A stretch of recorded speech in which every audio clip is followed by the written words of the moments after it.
अगला है profession. Definition दोबारा बताते हैं। It refers to that economic activity which is conducted by a person, किसी एक ऐसे व्यक्ति के द्वारा उसको परफॉर्म करना, ठीक है, जिसके पास some special knowledge and skill, कुछ स्पेशल नॉलेज है और कुछ स्किल्स हैं, ठीक है, which is used impartially to serve various section of the society. अब ये एक लाइन और एक्स्ट्रा जोड़ दी गई है यहां पर, कह रहे कि इम्पार्शियली यूज करना, उसका मतलब कि बिना किसी भेदभाव के आपको सोसाइटी के हर सेक्शन के लिए उसका इस्तेमाल करना है। जैसे मैं टीचर हूं तो मैं किसी ये बिना किसी भेदभाव के कि कौन हिंदू है, कौन मुस्लिम है, कौन कहां से आ रहा है, कौन अमीर है, कौन गरीब है, किसी भी तरह का भेदभाव नहीं करना है और उसके बाद मैं अपनी सर्विसेज दे रहा हूं, ये कहता है इम्पार्शियलिटी, ठीक है, बिना किसी भेदभाव के, ठीक है, सेवा देना। सेम इसी तरीके से डॉक्टर के साथ भी यही है कि डॉक्टर इलाज करते समय ये नहीं पूछता आपसे कि आप अमीर हो, गरीब हो, हिंदू हो, मुसलमान हो। लॉयर भी ऐसे नहीं पूछता, समझ में? मतलब कहने का कि एक ऐसा पर्सन, कोई एक ऐसा पर्सन जिसके पास हम कुछ स्पेशल नॉलेज एंड स्किल्स हैं और वो बिना किसी पार्शियलिटी के वो लोगों को, सेक्शन ऑफ सोसाइटी के सभी लोगों के लिए वो बराबर तरीके से उसको सर्विस दे रहा है, सेवा कर रहा है। क्या कर रहा है? सेवा कर रहा है, सेवा दे रहा है, समझ में? उसकी अपनी फीस चार्ज करता है वो, ठीक है जी। तो इसके फीचर्स के ऊपर बात करते हैं। पहले body of specialised knowledge and technique. क्या है ये बॉडी ऑफ स्पेशलाइज? जो व्यक्ति है ना उसके पास कुछ स्पेशलाइज्ड नॉलेज है, उसको कुछ टेक्निक्स पता है, उसको पता है कि काम को किस तरीके से करना है, ठीक है। आपको लॉ के बारे में हो सकता है नॉलेज हो, बट आपके पास डिग्री नहीं है, ठीक है। उसके पास क्या है? अथॉरिटी भी है, पावर भी है, स्पेशल नॉलेज भी है, स्किल्स भी है, एंड टेक्निक्स भी है कि किस तरीके से आपको परफॉर्म करना है, ले जाकर के कोर्ट में आपको जो है न्याय दिलाना है। तो क्या है? लॉयर भी एक तरीके का प्रोफेशन है, समझे बात? The first important feature of the profession is that the professional should have the specialized knowledge and technical skill. जो प्रोफेशनल्स होते हैं उनके पास स्पेशल नॉलेज एंड स्किल्स होती है, ठीक है। An ordinary man can not run a profession. एक आम आदमी प्रोफेशन रन नहीं करता, चला नहीं सकता।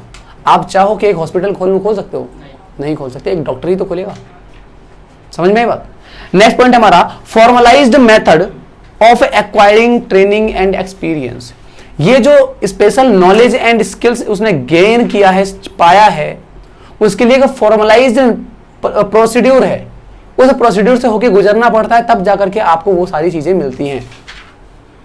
आपने 12th क्लास में साइंस ली, उसके बाद फिर नीट क्लियर किया, फिर एमबीबीएस में एडमिशन लिया, फिर एमबीबीएस कंप्लीट किया, उसके बाद कुछ प्रैक्टिस करी 2-3 साल की, और उसके बाद आप एक ट्रेंड जो है डॉक्टर बने।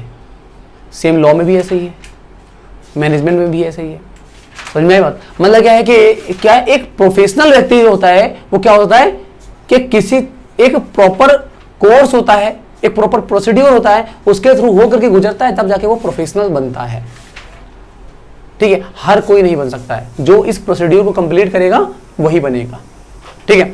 नेक्स्ट आपका establishment of representative professional association. The third characteristic of profession is that they must have the representative professional association which perform the following important functions. इनका एक अपना एसोसिएशन होता है जो कि जिनको ये परफॉर्म कर रहे होते हैं।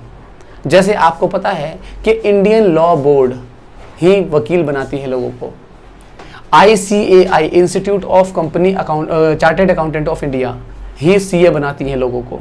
मतलब आपको CA बनना है तो इनके यहाँ पे जो कोर्स होगा वो करना पड़ेगा। आपको वकील बनना है तो जो लॉ स्कूल कराते हैं, लॉ बोर्ड कराता है, वो करना पड़ेगा। डॉक्टर बनना है तो जो एमबीबीएस का जो कोर्स होता है, जो कॉलेज होता है वो कराते हैं, वो करना पड़ेगा। मतलब इनके पीछे क्या एक इंस्टीट्यूट है जो आपको ये तैयार करता है, और उनके अपने कुछ कोड ऑफ कंडक्ट होते हैं, कुछ रूल्स एंड रेगुलेशन होते हैं। जैसे आपने जो है डॉक्टर बन गया, उसके बावजूद डॉक्टर बनने के बाद भी अगर आप कुछ गड़बड़ करते हो, कुछ गलत करते हो, तो आपका डॉक्टरी का लाइसेंस कैंसिल हो सकता है। कबीर सिंह देखी है ना?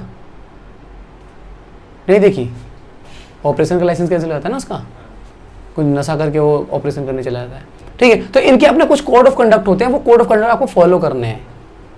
कुछ गलत नहीं कर सकते आप, उतनी टाइम की ट्रेनिंग ली है या नहीं ली है, उतने एग्जाम क्लियर किए या नहीं किए, जो भी रूल्स और रेगुलेशन होते हैं वो उनको परफॉर्म होते हैं। इनके पीछे क्या एक इंस्टीट्यूशन होता है, एक ऑर्गेनाइजेशन होती है इनके पीछे जिसको ये परफॉर्म कर रहे होते हैं। एक लॉयर कुछ गलत करता है तो लॉयर बदनाम नहीं होता, वो लॉ बोर्ड बदनाम हो जाता है, समझ में आई बात? तो ये क्या है, किसी को रिप्रेजेंट कर रहे होते, किसी इंस्टीट्यूशन को रिप्रेजेंट कर रहे होते सोसाइटी के सामने।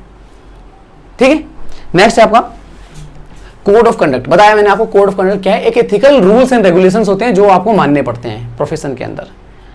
ठीक है, जैसे डॉक्टर का कोड ऑफ कंडक्ट क्या है कि भाई आपको कोई भेदभाव नहीं करना, हर किसी का इलाज जो है आपने पूरे मन से करना है, कि ऐसा नहीं कि भाई ये कुछ स्पेशल व्यक्ति हैं उनको अच्छे से कर दिया, कुछ नहीं है तो उनको जो है सही से नहीं किया, इस तरीके से ऐसा नहीं है। आपको सबके साथ जो है बराबरी की वो करना है, वैल्यू देनी सबको। ठीक है, code of conduct, members of a profession are bound to follow code of conduct. The code of conduct include the rules and conduct of the profession. These rules are highlight value of the honesty. क्या होती है इसके ज्यादातर क्या होती है, honesty, ईमानदारी, integrity and morality.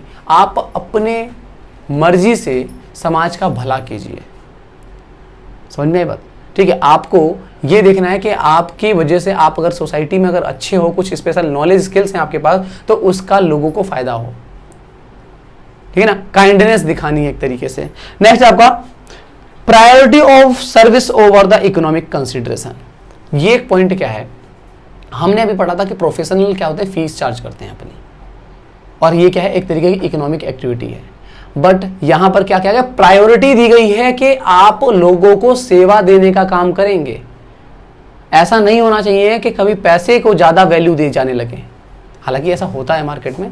But हम जो प्रोफेशन पढ़ते हैं, जिसकी डेफिनेशन जो एक्चुअल में डेफिनेशन है, उसके फीचर क्या है कि आपका पैसा मोटिव नहीं होना चाहिए। आपकी मोटिव क्या होना चाहिए, मेन मोटिव सेवा देना। आप लोगों को सेवा दो, उसके बदले फीस चार्ज करते हो तो जेन्युइन फीस जो है वो चार्ज कीजिए, बट मेन मोटिव क्या होना चाहिए, सेवा देना। जैसे बिजनेस का मेन मोटिव क्या था, प्रॉफिट अर्न करना, बट ये आप बिजनेस नहीं कर रहे हो।